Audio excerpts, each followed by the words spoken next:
Madam কোনো অসুবিধা নেই তো? ঠিক আছে তো এবার? কি করে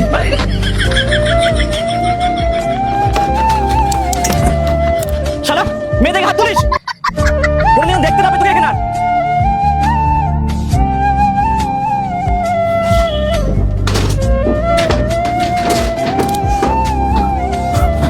ম্যাডাম এখানে যে মেয়েটা ছিল? হ্যাঁ, ও তো নেমে গেল। কেন, উনি আপনার সাথে ছিল না? না আমার সাথে নেই। না, অ্যাকচুয়ালি আপনি ওর হয়ে এত কথা বলছিলেন, আমি ভাবলাম উনি হয়তো আপনার সাথেই ছিল। উনি তো ব্যাগটা নিয়ে নেমে গেছে। আল্লাহর নামটি দেখে যে এড়িয়ে যাবে তার মনের ইচ্ছা কখনোই পূরণ হবে না। তাই আল্লাহর এই নামটির জন্য একটি লাইক এবং সাবস্ক্রাইব করে যাও। এরা দুজন মিলে আমাকে বোকা বানিয়েছে।